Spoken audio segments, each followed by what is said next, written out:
তাহলে আমাদের মুখ্য লাভ হবে। যেমন এই কথা প্রসঙ্গে শ্রী শ্রী রামকৃষ্ণ পরমহংসদেব আর সুন্দর ব্যাখ্যা দিয়েছে।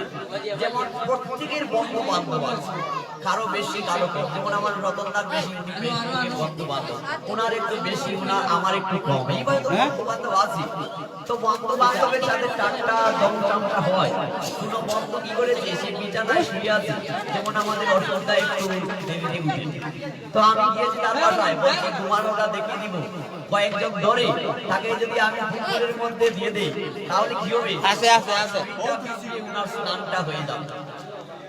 এবার ওই যে স্নানটা হলো, উনি তো স্নান করতে চাইছেন না, তবে তার কাপড়টা ভিজে স্নানটা করা হয়েছে।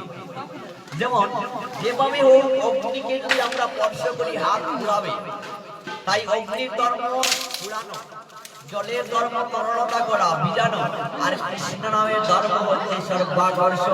সব কিছু পাপকে কর্ষণ করে পুণ্যকে আকর্ষণ করা। যার কারণে যেভাবে হোক কৃষ্ণ নাম নিতে পারলে আমাদের মুখ্য লাভ হবে। এই জন্য চৈতন্য মহাপ্রভু বললেন, হেলায় অশ্রদ্ধায় জীবার লয়ে নিতাই নাম, গৌর বলে তারে ঢেকাই জীবনের আদেশ।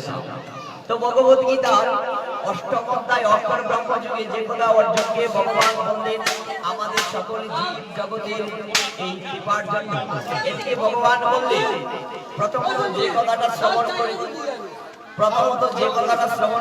সেই কথাটা হচ্ছে নবদার জন্য দেহকে সংযত করে যুগলের মধ্যে প্রাণবায়ুর মাধ্যমে ওই কি করে ব্রহ্মতালু রেদ করে যিনি ঊর্ধ্বগামী হবেন, যেতে পারবেন, তিনি অনন্তর গোলক বৃন্দাবনে যেতে পারবেন। তো আমরা কলিযুগের মানুষ, অন্নগত প্রাণ, যুগত মন, অষ্টবর্ষ পারে।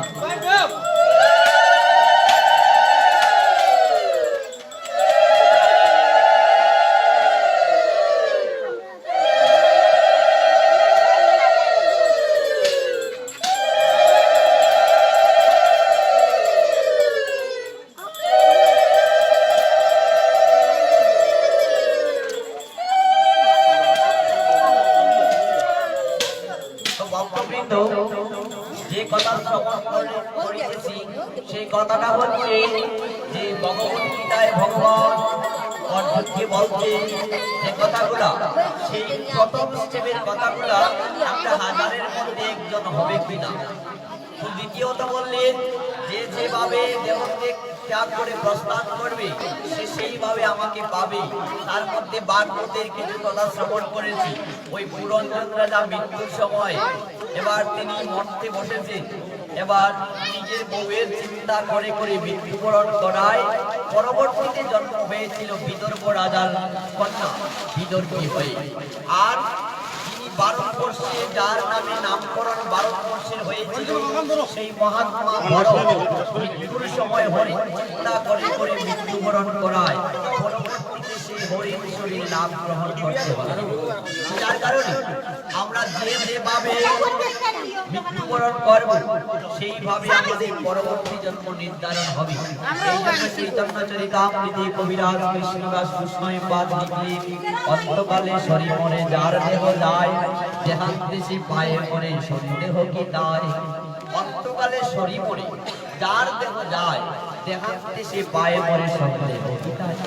তাই শ্রীমদ্ ভগবত গীতার অষ্টম অধ্যায় অক্ষর ব্রহ্মযুগে 14 নং শ্লোকে ভগবান বলছেন, অনন্য চিন্তয়ন্ত যমাং সরতি নিত্যস্য তস্যাহং সুলভ পার্থ নিত্যযুক্তস্য যোগিনঃ। অর্জুন, অনন্যভাবে যে আমাকে স্মরণ করে সব সময় আমার নাম কীর্তন করে, মৃত্যুর সময় সে সহজে আমার নাম কীর্তন করে করে আমার নামে গ্রহণ করতে পারে। যার কারণে ভগবান কি করলেন, আরো সহজ করে দিলেন। তাই বলছেন খাইতে শুইতে নাম লয়। যার কারণে যেভাবে যে নিরন্তর নাম লয় খাইতে শুইতে, তাহার মহিমা ভেদে নাহি পারে। যে অহর্নিশি সব সময় হরিনাম কীর্তন করে, তার মহিমা বেদ পুরাণেও বলে শেষ করা যাবে না। যার কারণে আমরা কলিযুগের মানুষ সবাইকে কর্ম করতে হয়। এই জন্য চৈতন্য মহাপ্রভু তার মা সতী দেবীকে বলছিলেন, মাগো হাতে করো গৃহকর্ম, মুখে বলো হরি, অনায়াসে দিয়ে যাবে ভব নদী পারি। হাতে হাতের কাজ করো, মুখে তুমি কৃষ্ণ নাম কীর্তন করো, তাহলে দেখবে কারো হাতে কারো কাছে হাতও পাততে হবে না। আর অমরনিশি কৃষ্ণ নাম করার কারণে তুমি অনন্তর গোলক বৃন্দাবনে চলে যেতে পারবে। তো যার কারণে আমরা কলিযুগের মানুষ, আমরা সবাই কর্ম করতে হয়। কলিযুগে কেন, সব যুগের মানুষরা কর্ম করেছে। কথা হচ্ছে আমরা এই সমাজের যে অবস্থা তৈরি হয়েছে, তাই ঘরের মধ্যে সবাই কর্ম করতে হয়। কর্ম না করলে সংসার চলবে না। যার কারণে কর্ম করব আর মুখে হরিনাম কীর্তন করব, তাহলে দেখবে এক কাজে দুই কাজ হয়ে যাবে। তাই ভগবত গীতায় বললেন যে এইভাবে যদি নাম নেন তাহলে তাকে আর মৃত্যুর সময় কোনো চিন্তা করতে হয় না। যেমন একজন লোক যেভাবে মালিকের বাড়িতে কাজ করে, দিনমণি যখন অস্ত যায়, মানে সূর্য যখন অস্ত যাওয়ার সময় এসে যায়, তখন ওই কাজের লোকটা কি করে মালিকের পকেটের দিকে তাকায়, কেননা আমার তো নিজের যে সূর্য অস্ত চলে যাচ্ছে, তিনি আমার পাওনাটা আমাকে বুঝিয়ে দিয়েছেন। তো কথা হচ্ছে একজন সরল সোজা লোক যদি এই বাড়িতে কাজ করে, তবু সেই অনুপাতে তার মায়না তাকে দিতে হবে। মায়না না দিলে 10 পাঁচজনকে বলবে, তারা এই গৃহকর্তাকে বলবে, তাহলে তাকে অন্তত কিছু টাকা দিতে হবে, কেন সে তো সারাদিন তোমার বাড়িতে মাঝমাঝি করেছে। তাই তিনি সারাটা জীবন ভগবানের নাম কীর্তন করে থাকে, ওই ভগবান তার পাওনাটা বুঝিয়ে দিতে। এই জন্য তো ভগবত গীতায় ভগবান বললেন, দেখবেন যারা সৎকর্ম করে, যারা ভগবানের গুণগান কীর্তন করে, যারা সব সময় সত্যের দিকে চলে, যে শুধু যে যারা তিলক নিয়েছেন তারাই সত্যের প্রতি, মালা নিয়েছেন না, না শুধু মালানেরা মানুষের দিকে না, না মালানেরা তিলকধারী মানুষও সাধারণ মানুষের চাইতে আরো নিকৃষ্ট। কথা বলছি যারা সত্যের পথে চলে, যারা সৎ কথা বলে, যারা ধর্ম পথে চলে, এদেরকে কি হয়, এদেরকে মৃত্যুর সময় আর কোনো চিন্তা করতে হয় না। যেমন মালিক যেমন তার কাজের লোককে কি করে ওই মায়নাটা বুঝিয়ে দিতে হয়, ভক্ত সারাটা জীবন সৎ কর্ম করেছে, ভালো কর্ম করেছে, সমাজের মঙ্গল চেয়েছে, এই ভক্তকে ভগবান কখনো তার মায়না থেকে বঞ্চিত করবেন না। তো এমন একজন ভক্ত ছিলেন কলিযুগে, নামাচার্য ছিল হরিদাস ঠাকুর। তিনি সারাটা জীবন ভগবানের নাম করে করে তিনি জীবনটা অতিবাহিত করেছেন। এবার পুরীর শ্রী জগন্নাথ মন্দিরে তিনি আছেন, তাই কবিরাজ কৃষ্ণদাস গোস্বামী পাদ তিনি তার চৈতন্য চরিতামৃতে লিখলেন, একদিন গোবিন্দ ঘোষ মহাপ্রসাদে লইয়া হরিদাসে দিতে গেলায় আনন্দিত হইয়া, দেখি হরিদাস ঠাকুর করিয়াছেন স্বয়ং, মন্দ মন্দ করিতেছেন সংকীর্তন কীর্তন। তাই পুরীর শ্রী জগন্নাথ মন্দিরে নামাচার্য ছিল হরিদাস ঠাকুর যখন গেলেন, কিন্তু তিনি পুরীর জগন্নাথ মন্দিরে প্রবেশ করেন। জগন্নাথ মন্দিরে প্রবেশ না করার এই ছিল যে আমি ভীষণ অপবিত্র, আমি মন্দিরে প্রবেশ করলে মন্দির অপবিত্র হয়ে যাবে। আর আমরা ভক্তরা কি করি, তিনি স্বয়ং ব্রহ্মা ছিলেন, তিনি কলিযুগে সবচেয়ে নিচু কুলের জন্মগ্রহণ করে আমাদের ভক্তি বা অঙ্গীকার করে হরিনাম কীর্তন করে আমাদের দেখিয়ে দিলেন, কি দেখিয়ে দিলেন, জাতিগুলো নিরন্তর বুঝাইবার তরে জন্মিলেন হরিদাস অদম কুলেতে। অদম কুলেতে যদি বিষ্ণু ভক্তি হয়, তথাপিও সেই সেবন্ত সর্বশাস্ত্রী হয়। উত্তম কুলেতে জন্মি শ্রীকৃষ্ণ না বোঝে, কুলে তার কি করে নরকেতে বোঝে। এই সকলে বেদবাক্যের সাক্ষী দেখাইতে জন্মিলেন হরিদাস অদম কুলেতে। কি বলছে, ওই যে উচ্চ বর্ণের মানুষরা নিচ বর্ণের মানুষকে পীড়া দিচ্ছে, তারপরে নিচ বর্ণের মানুষকে মন্দির, তারপরে ওই শাস্ত্রগ্রন্থ মন্দিরে পূজা থেকে বঞ্চিত রেখেছে। যার জন্য কি করেছে, যার জন্য মহাপ্রভু এই সবাইকে উদ্ধারের জন্য তিনি কি করলেন, তিনি হরিদাসকে নিচকুলে জন্ম দিয়ে তিনি কি করলেন আমাদের দৃষ্টান্ত স্থাপন করালেন। কেননা নিচ কুলে নিচ বংশে যদি জন্ম হয় তাহলে হরিভক্তির দ্বারা নিচ কুলের মানুষ এগুলা আর থাকে না।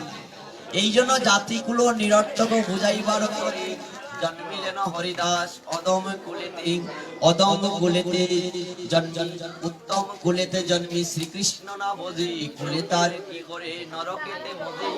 এই সকলে বেদবাক্যের সাক্ষী দেখাইতে জন্মিলেন হরিদাস অদম কুলেতে।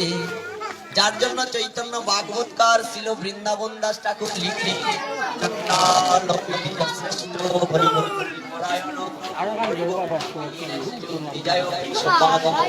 চঞ্চল কৃষ্ণ ভোজি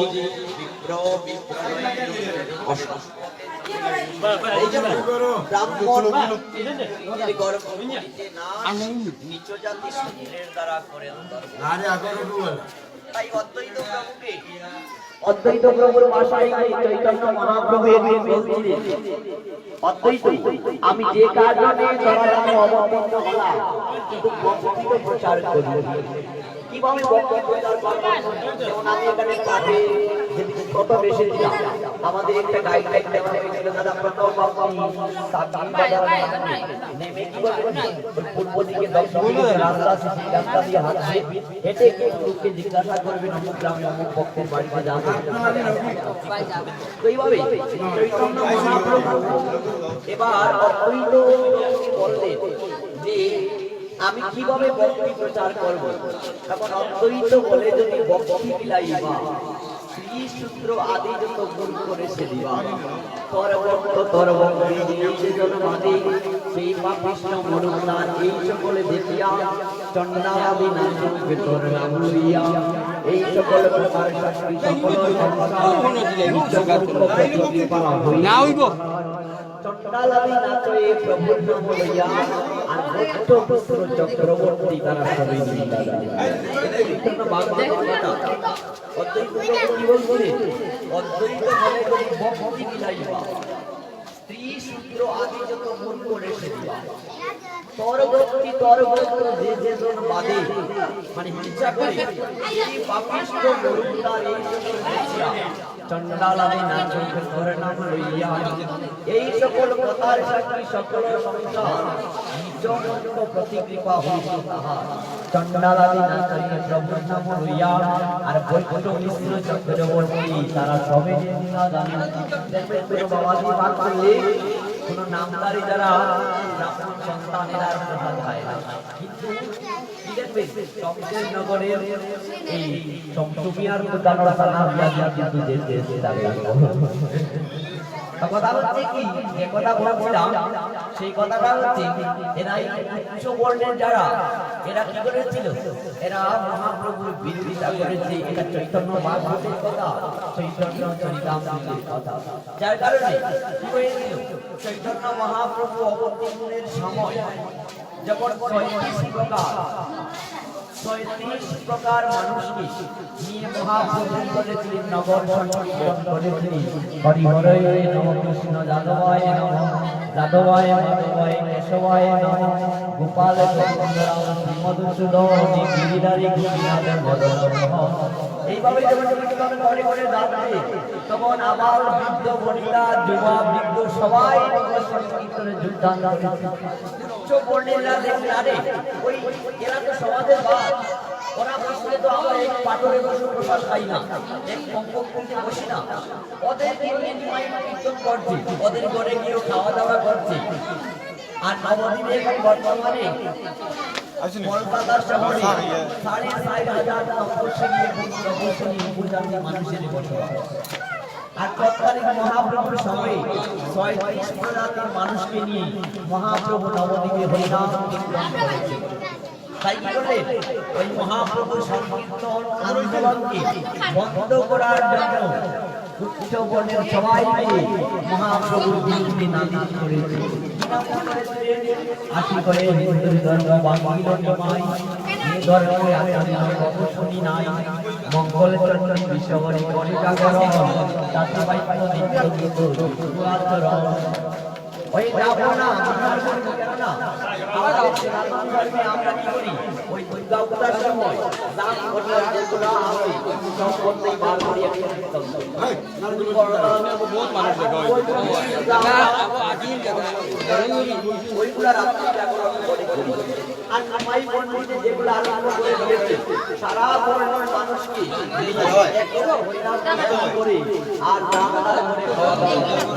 যার কারণে আপনি গ্রামের অভিভাবক নবদ্বীপের অধিপতি যার কারণে আপনি কি করুন বিচার করুন যার কারণে কি করেছেন পরে দেখবে নবদ্বীপের সেই সপ্তাহটা যাতাইয়ের জন্য কি করলেন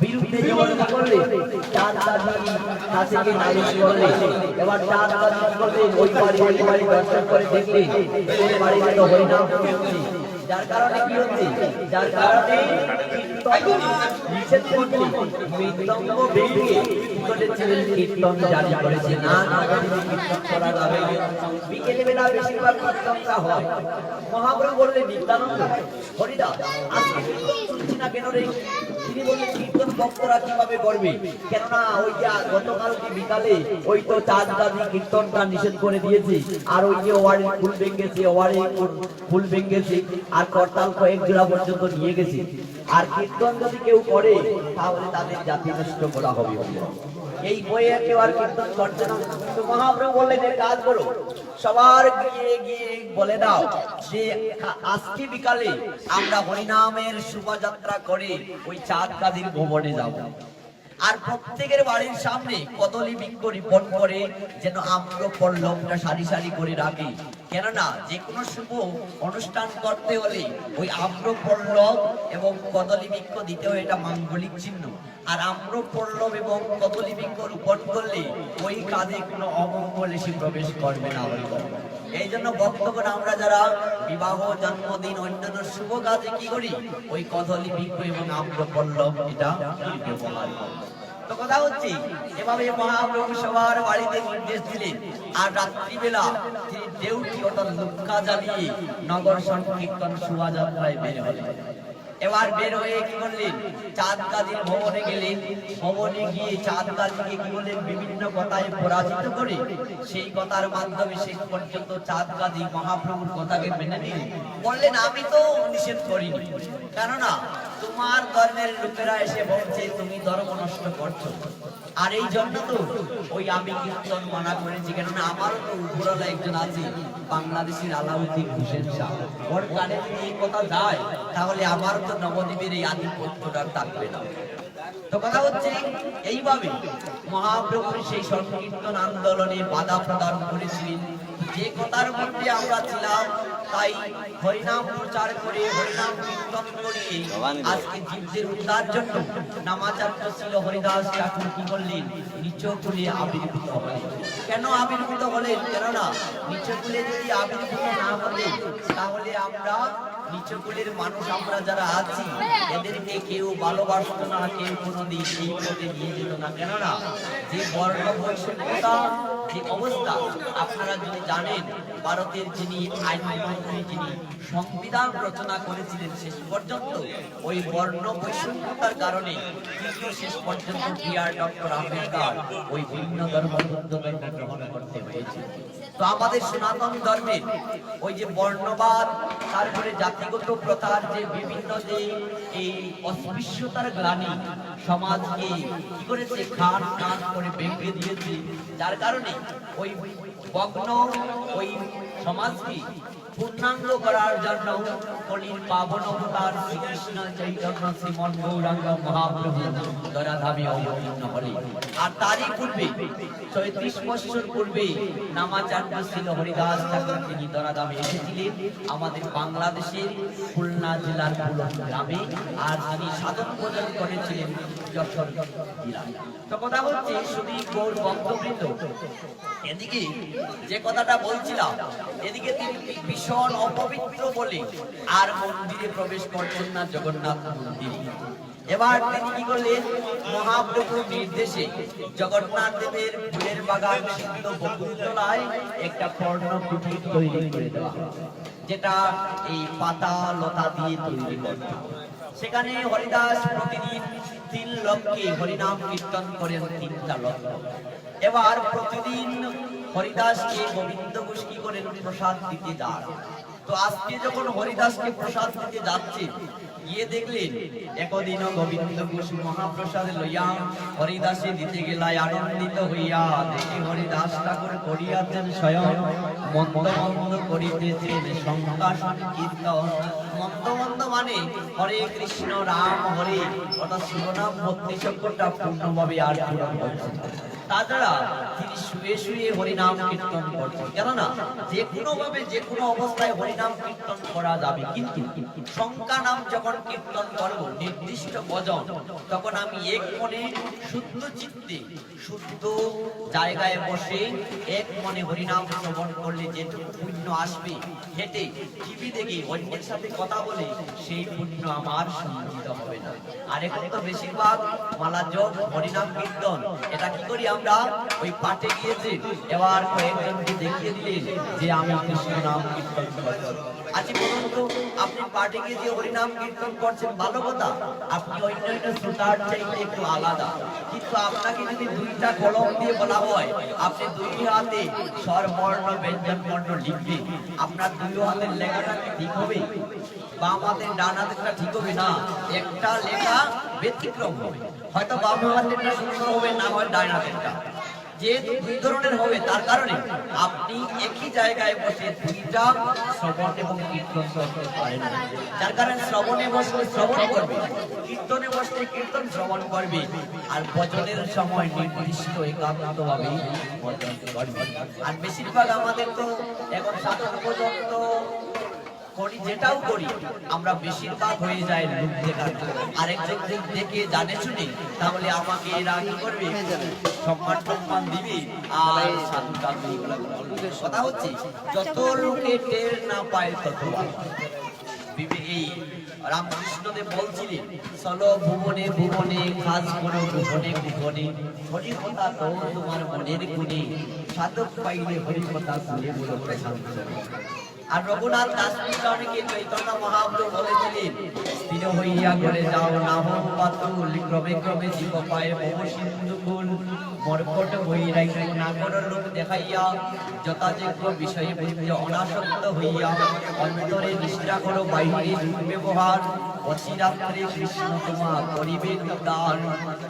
বাইরের লোক জানো যে তুমি একটা সাধারণ মানুষ, কিন্তু অন্তরে তুমি গোবিন্দের নামটা নিষ্ঠার সহকারে কীর্তন করো।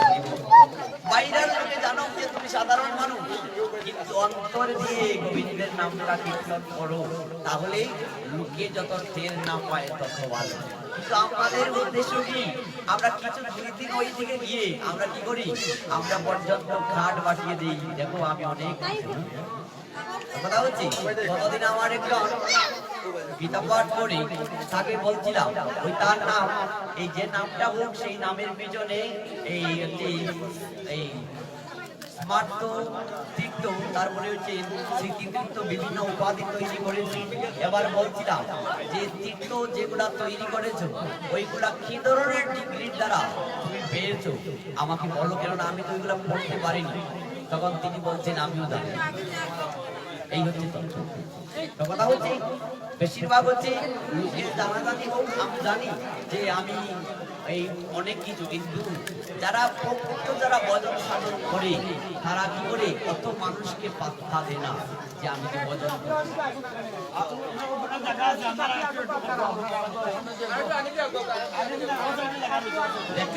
বাসে যখন আমরা উঠি তার ঠেলা ধাক্কা করে আপনি পিছনে যাইটা লামাইয়া দিব সবে হয় বেটা পিছনের সিট দাঁড়িয়ে সামনের সিট তুই পিছনে যাইতাম কেন, পিছনে টেক্কায় তো বেশি। কিন্তু গীতা ভাগবত পাঠে আইলে আসলে দাদা থাকলে সামনে কেউ বসে না। কথা হচ্ছে সামনে বসবেন, কেননা তখন আর কি হবে, তখন আর যিনি পিছনে আসবেন বলবেন না আমার জন্য তো আর জায়গা রাখা নেই, আমিও পিছনে বসতে হবে। আর পিছনে বসলে কিছু সুবিধা অসুবিধা আছে, এটার কল্পনা হলে। তো কথা হচ্ছে আমরা আগে আসলে আগেই সামনে বসবো। কথা হচ্ছে যে ভক্তবৃন্দগণ যে কথার মধ্যে ছিলাম সেই কথাগুলো আমরা শুনবো। তো কথা হচ্ছে জাতিগুলো নিরন্তক বুঝাইবার করে জন্মিলেন হরিদাস অদম গুলিতে। অদম গুলিতে যদি বিষ্ণু ভক্তি হয় তথাপিও সেই শ্রীমন্ত সর্বশাস্ত্রে কয়। উত্তম কুলেতে জন্মে শ্রীকৃষ্ণ না ভোজে, কুলে তার কি করে নরকেতে মজে। এই সকল বেদবাক্যের সাক্ষী দেখাইতে জন্মিলেন হরিদাস অদম কুলে। আমার কুলের মান বেশি, আমার অর্থনৈতিক অবস্থা ভালো আছে, আমি আইন শৃঙ্খলা বাহিনীকে একটু ঘুষঘাস দিয়ে পার পেতে পারি, কিন্তু যমরাজকে কষ্ট এইগুলা দিতে পারবো না। কেন যখন যাবো গাড়ি ঘোড়া টাকা পয়সা সব তো এখানে রেখে যেতে হবে। তাহলে আমার সাথে কি যাবে, ওই কর্মফলটা আমার সাথে যাবে। কর্মফল আবার দু ধরনের, একটা আছে পাপ কর্ম, একটা আছে পুণ্য কর্ম। ওই পাপ কর্ম এবং পুণ্য কর্মের দ্বারা আমি পরপারে যাব, আর সেই পরপারে গিয়ে আমার এই পাপ এবং পুণ্যটা বিচারের মাধ্যমে আমি ভালো এবং মন্দ কর্মফল করব। তো যার কারণে যদি ভালো কর্ম হয়ে থাকে তাহলে যমরাজ আমাকে ছেড়ে দিবেন, আর যদি মন্দ কাজের সংখ্যাটা বেশি হয়ে থাকে তাহলে আমাকে জেল হাজতে আমাকে যেতে হবে। তো কথা হচ্ছে ভক্তবৃন্দ, নামাচার্য ছিল হরিদাস ঠাকুর কি করলেন, তিনি হরিনাম কীর্তন করে আমাদের দেখিয়ে দিলেন কিভাবে ভগবানের ভক্ত হতে হয়। তাই নামাচার্য ছিল হরিদাস ঠাকুর যখন পুরীর জগন্নাথ মন্দিরে ছিলেন, সেখানে গিয়ে হরিনাম কীর্তন করছেন, আর গোবিন্দ ঘোষ কি করলেন, তালা প্রসাদের তালাটা যখন দিতে গেলেন তখন দেখলেন হরিদাসের নাম কিভাবে জপ করছে। সেই কথা প্রসঙ্গে আমরা একটু আলোচনায় গিয়েছিলাম, কেউ বা টিভি থেকে কেউ বা অন্যান্যের সাথে কথা বলে বলে আমরা কৃষ্ণ নাম কীর্তন করি। তো এইভাবে কথা বলার সাথেও কৃষ্ণ নাম করা যাবে। কৃষ্ণ নাম করতে কোনো বিধি নিষেধ নাই, যে কোনো জায়গায় বসে হরিনাম কীর্তন করা যাবে, কিন্তু নির্দিষ্ট ভজনটা যাতে এক মনে এক চিত্তে শুদ্ধ বস্ত্রে শুদ্ধ জায়গায় হলে আমরা সেই কৃষ্ণ নামের ফলটা ভালোভাবে পাবো। আর কথা বলে বলে কৃষ্ণ নাম কীর্তন করা যাবে, কিন্তু ফলটা সেইভাবে আসবে। এদিকে নামাচার্য হরিদাস ঠাকুর শুয়ে শুয়ে হরিনাম কীর্তন জপ করছেন, এদিকে গোবিন্দ বলছেন মহাপ্রসাদ গ্রহণ করুন। এবার হরিদাস বলছেন যে প্রতিদিন আমার নির্দিষ্ট সংখ্যায় যে হরিনাম কীর্তন করি, তাহলে আজকে হরিনাম তো শেষ হয়নি, তাই বলছেন মহাপ্রসাদ আমি আর তো তাই কেমনে এত বলি মহাপ্রসাদ করিল ভঙ্গন, এবার জন্য ইয়াসারে করিল ভঙ্গন। তাই বলছেন আমি যে প্রতিদিনের হরিনাম কীর্তন করি, ওই হরিনাম তো এখনো বিশ্রাম দিতে পারিনি, আর তুমি যে মহাপ্রসাদ এনেছো কিভাবে আমি ফিরিয়ে দিব, যার কারণে আমি মহাপ্রসাদ ফিরিয়ে দিলে তো আমি অপরাধী হব। যেমন দেখবেন আমরা যদি কারো বাড়িতে রাধা গোবিন্দের ভোগ লাগে, আমি বলি অন্যরা বলে আমরা কেউ লাগাও, কেউ বলে কত সাধের পরিয়া সাদা দিন সুপারি খাই আর প্রসাদ খেতে পারবো। আমার ছবি চলে দিতে যদি আমরা বলে থাকি তাহলে বেদাদি শাস্ত্রে অন্যান্য ধর্মগ্রন্থে প্রসাদকে অমর্যাদার যে পাপ হবে তার প্রায়শ্চিত্তের বিধান নেই। যে কথা বলছি সেই কথাটা উপলব্ধির বিষয়। আমরা যদি কোনো অবস্থায় প্রসাদকে অবহেলা করে থাকি, প্রসাদ মানে কি সাক্ষাৎ ভগবানের কৃপা, আর ওই কৃপাকে যদি অবহেলা করে থাকি তাহলে বেদাদি শাস্ত্র পুরাণে সেই প্রসাদকে অবহেলার প্রায়শ্চিত্তের বিধান নেই। কিন্তু পেট করে খেয়ে এসেছি কিভাবে প্রসাদ পাবো না, এক কণিকা প্রসাদ মুখে দিয়ে প্রসাদকে নমস্কার করলে প্রসাদের মর্যাদা রক্ষা হয়। পান সুপারির সাথে জর্দা আর সুসাদা আছে, কিভাবে এত স্বাদের সুপারি ত্যাগ করবে? তাতেই এক কণিকা প্রসাদ যদি মুখে দেন, প্রসাদের মর্যাদা রক্ষা হলো। তাই হরিদাস ঠাকুর কি করলেন? হরিদাস ঠাকুর বলছেন, মহাপ্রভু সংখ্যা কীর্তন নাই স্ফুরে কেমনে রাইতে যাব, মহাপ্রসাদ আমি আজ তার কেমনে রূপে কি বলছে, এত বলে মহাপ্রসাদ করিল বন্ধন, হইয়া তার করিল বন্ধন। তাতে কি হলো? প্রসাদের মর্যাদা রক্ষা হলো, আর হরিদাসের কোনো অপরাধ হলো। তাই গোবিন্দ ঘোষ কি করলেন? মহাপ্রভুকে গিয়ে বললেন, ঠাকুর আজকে তো হরিদাস ঠাকুর বেশি প্রসাদ গ্রহণ করেনি, শুধু প্রসাদের মর্যাদা রক্ষা করতে একটা কণিকা প্রসাদ মাত্র মুখে দিয়েছে, নিশ্চয়ই মনে করে তার কোনো ব্যাধি আছে। তাহলে তুমি যাও মহাপ্রভু, তুমি কি জিজ্ঞাসা করো তার কি ব্যাধি।